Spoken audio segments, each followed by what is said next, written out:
This wasn't a Roman legion. It was a starving mob. The soldiers of Emperor Valens weren't conquerors. They were ghosts, haunted by the gnawing emptiness in their stomachs. And as they faced annihilation, they were forced to make a choice that would stain the honor of Rome forever. A choice between starvation and the flesh of their own. It's a horrifying story and a dark stain on the legacy of the Roman Empire.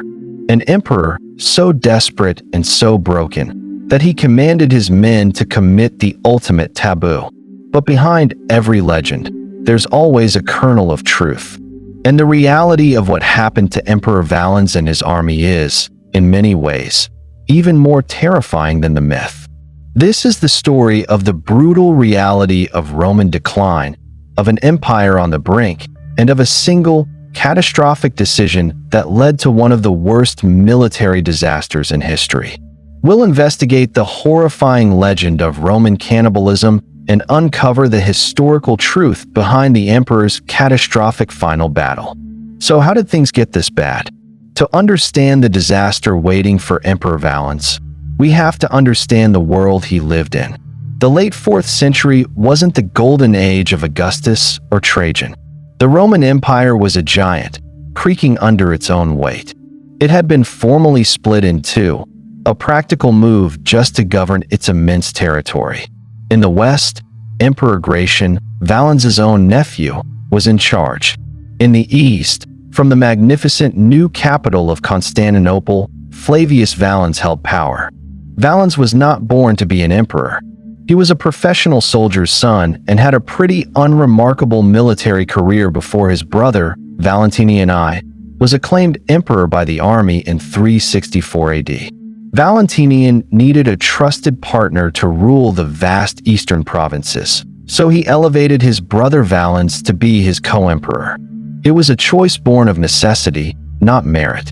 History describes Valens as a mediocre ruler, an administrator who was often indecisive, easily influenced, and had a deep-seated insecurity that festered into paranoia and terrible judgment. He was also a devout Arian Christian, a branch of the faith considered heretical by many, and he spent a huge part of his reign persecuting bishops and stirring up religious drama when he probably should have been watching his borders. Because beyond those borders, a storm was gathering. A new terror was sweeping out of the vast, unknown steppes of Central Asia. They were a nomadic people so ferocious that their name alone struck fear into the hearts of everyone who heard it. The Huns. They were like a force of nature, a whirlwind of horsemen that destroyed everything in their path. Fleeing before this Hunnic storm were the Goths. For generations, the Gothic peoples had lived along the Danube River, the northern frontier of the Roman Empire. They were a familiar, if often difficult, neighbor. But now, their lands were being overrun, their villages burned, their people scattered. Facing annihilation by the Huns, two big Gothic groups, the Thervingi and the Greuthungi, saw only one hope for survival: the Roman Empire.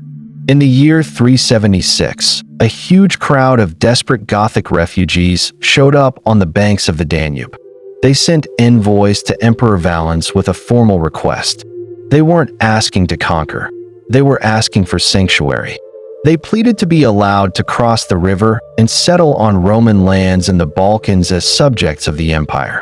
In return, they promised to live peacefully, pay taxes, and, most importantly, provide a huge pool of new, tough recruits for the Roman army.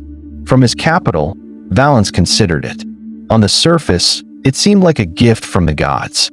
The empire was always short on manpower, and here was a ready-made source of tough, experienced warriors. It could be a political masterstroke, turning a potential threat into a new pillar of Roman strength. After thinking it over, Valens agreed. He gave the order to allow the Thervingi to cross the Danube into the safety of the Roman Empire. It was a decision that should have secured his legacy. Instead, it would completely destroy it. Getting the Goths across the Danube was a monumental task. Contemporary sources claim Roman officials ferried up to 200,000 men, women, and children across the river, though today's historians think a more realistic number is around 50,000 people, including 10,000 warriors. The deal was clear. The Goths were to be disarmed, fed, and settled. This was supposed to be a showcase of Roman generosity and smart administration. Instead, it quickly devolved into a masterclass in corruption and cruelty. The men in charge of the resettlement were two Roman commanders named Lepidus and Maximus. These weren't Rome's finest. They were greedy, cruel, and had zero compassion. They saw the Goths not as refugees to be cared for, but as a resource to be plundered. The food and supplies promised by the emperor never showed up. Instead, Lepidus and Maximus seized the opportunity to get rich. They hoarded the state-supplied grain and sold it to the starving Goths at outrageous prices. When the Goths ran out of money, the Roman officials started demanding their possessions, their heirlooms, and then, horrifically, their children. Gothic parents were forced to sell their sons and daughters into slavery just for food, and the food they got was often disgusting. The Roman historian Ammianus Marcellinus, our best source for these events, wrote that they were sold the meat of dogs collected from around the city. For proud warriors like the Goths, this was an unbearable humiliation. They had come asking for the emperor's protection, and they were being treated like vermin. Their promised sanctuary had turned into a concentration camp, a place of starvation, exploitation, and abuse. Resentment smoldered and then started to boil. The Goths had also secretly smuggled many of their weapons across the river. The Roman failure to disarm them was a catastrophic mistake. The breaking point came at the city of Marcianople. Lepidus, getting nervous about the restless Goths camped outside the city, invited their leaders, including a chieftain named Fritigern, to a lavish banquet. It was a trap. While the Gothic leaders dined, Roman soldiers tried to murder their bodyguards waiting outside. A bloody fight broke out, and the sounds reached the banquet hall. Fritigern, realizing he'd been betrayed, drew his sword and fought his way out of the city with his fellow chiefs. The betrayal was complete. Fritigern returned to his people, not as a negotiator, but as the leader of a rebellion. The starving, humiliated, and now furious Goths took up arms. A refugee crisis had just exploded into a full-blown war deep inside the Roman Empire. The Gothic War had begun. The Goths, once begging for Roman mercy, now became a tide of destruction, sweeping through the Balkans, burning and plundering every farm and villa they could find, taking revenge on the empire that had so cruelly abused them. The news of the Gothic uprising and his commander's incompetence sent a shockwave through the Eastern Empire. Emperor Valens, who'd been busy with campaigns against the Persian Empire, was now forced to confront the monster he had helped create. He had to abandon his ambitions in the east and race back west to deal with the crisis. This wasn't a minor border skirmish anymore. It was a threat to the stability of his entire realm. Valens was a man desperate for legitimacy. He had always lived in the shadow of his more capable older brother. He'd already survived one major usurpation attempt, and it had shaken his confidence. Now he saw the Gothic War as his chance to win a glorious, decisive military victory that would silence his critics and cement his place in history. He wanted this victory, and he wanted it all for himself. He started gathering a massive army, pulling legions from as far away as Syria and Armenia. As he prepared, he called for help from his nephew, the Western Emperor Gratian. Gratian, a more competent general, had just won a big victory against another tribe and agreed to march east with his veteran legions. The plan was solid. The combined might of the Eastern and Western Roman armies would surely crush the Goths. But as Valens arrived near the war zone in 378 AD, his fatal flaws began to show. His pride, his arrogance, and his insecurity all conspired to lead him to ruin. His scouts told him that the Gothic force, led by Fritigern, was relatively small, maybe only 10,000 fighters. This was a massive underestimate. It failed to account for a large Gothic cavalry force that was away from the main camp, out looking for food. His own generals urged him to be cautious. Messages from Gratian begged him to wait. Gratian and his victorious army were only a few days away. A joint attack would guarantee success. But Valens hesitated. He was intensely jealous of his younger nephew's military skill. The thought of Gratian showing up to save the day and steal his glory was unbearable. Plus, one of his own generals had recently won a small skirmish against a Gothic warband, and this minor victory seems to have dangerously inflated Valens's confidence. He had two choices: wait for reinforcements and ensure a safe victory, or attack immediately and claim all the glory. Fritigern, a cunning leader, sent a priest to negotiate for peace, but it was likely just a tactic to buy his cavalry more time to return. Valens, overconfident and blinded by his lust for fame, rejected the offer. He made his decision. He would not wait for Gratian. He would attack at once. It was a gamble born of pure ego. He was betting the lives of his entire army, the security of his provinces, and the fate of his empire on his own desperate need for validation. On August 9th, 378 AD, under a blazing summer sun, Emperor Valens ordered his army to advance. They marched for 8 miles over rough, open country, with no water, straight towards the Gothic camp near the city of Adrianople. His soldiers were already tired and thirsty before the first sword was even drawn. The emperor had made his choice. Now his army would pay the price. The Battle of Adrianople began not with a grand strategy, but with pure chaos. As the exhausted Roman legions arrived, they saw the enemy wasn't some disorganized mob. Fritigern had arranged his forces behind a defensive circle of wagons, a traditional fortification known as a laager. The Romans, hot, thirsty, and worn out from the march, began deploying into their classic formation: heavy infantry in the center, cavalry on the wings. While Valens was still trying some last-minute negotiations, 2 Roman cavalry units charged forward without orders, shattering any hope of an organized fight.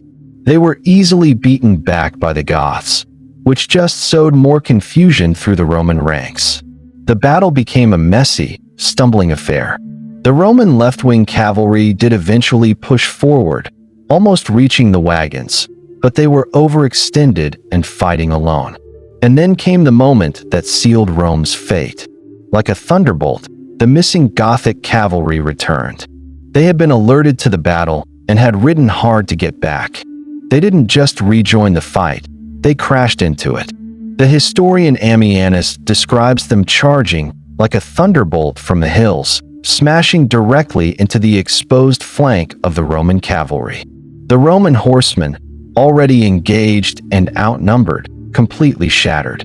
They fled in a panic, leaving the Roman infantry's left flank wide open. Now, the Gothic cavalry, joined by infantry pouring out from the wagon circle, swung around and began to surround the Roman legions. For the Roman foot soldier, the situation turned from a difficult battle into a living nightmare. They were being attacked from the front by Fritigern's infantry and slammed in the side and rear by the triumphant Gothic horsemen. The tight Roman formations, once their greatest strength, became a death trap.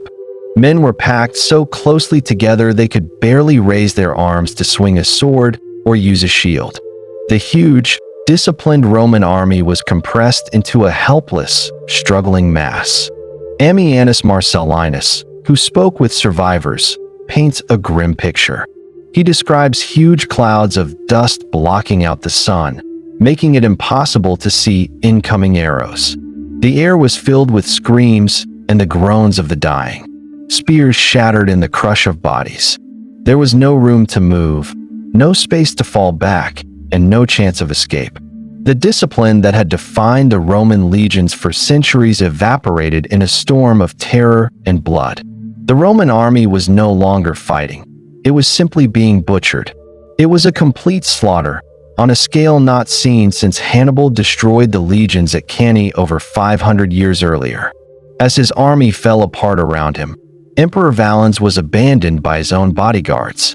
In the chaos, he became just another soldier fighting for his life. His ultimate fate is one of history's great mysteries, as his body was never found. The most common story, again from Ammianus, is that the emperor was hit by an arrow. Badly wounded, he was carried by some of his men to a small wooden farmhouse. But before he could be treated, the cottage was surrounded by Goths. Not knowing the emperor himself was inside, they set it on fire. Valens, emperor of the Eastern Roman Empire, likely burned to death, a forgotten casualty in the catastrophe he himself had created. By nightfall, the killing was finally over. The fields around Adrianople were a carpet of corpses. 2/3 of the Eastern Roman field army, an estimated 10,000 to 20,000 soldiers, lay dead. This included 35 high-ranking commanders, the very backbone of the Roman military. It was a disaster of almost unimaginable scale. The empire's aura of invincibility was shattered. So, this brings us back to the horrifying claim from the start. In the face of all this, did the Romans resort to cannibalism? Did Emperor Valens give that ghastly order? The answer, according to every credible piece of historical evidence we have, is no. There isn't a single mention of cannibalism among the Roman troops in the detailed, contemporary account of Ammianus Marcellinus or any other historian who wrote about the Gothic War. The story of the campaign is one of arrogance and tactical failure, not a long siege or starvation that might drive men to such extremes. The Roman army was defeated by thirst, exhaustion, bad leadership, and the overwhelming power of Gothic cavalry, not by famine. So where does a legend like this come from? The story of an emperor turning his soldiers into cannibals isn't a historical fact, but it is a powerful piece of historical symbolism. Tales of cannibalism have often been used as a trope to dehumanize an enemy or to signify a complete breakdown of civilization. To accuse someone of eating human flesh was to label them as an inhuman savage. In the case of Valens, a legend like this serves as a powerful metaphor for how badly he failed.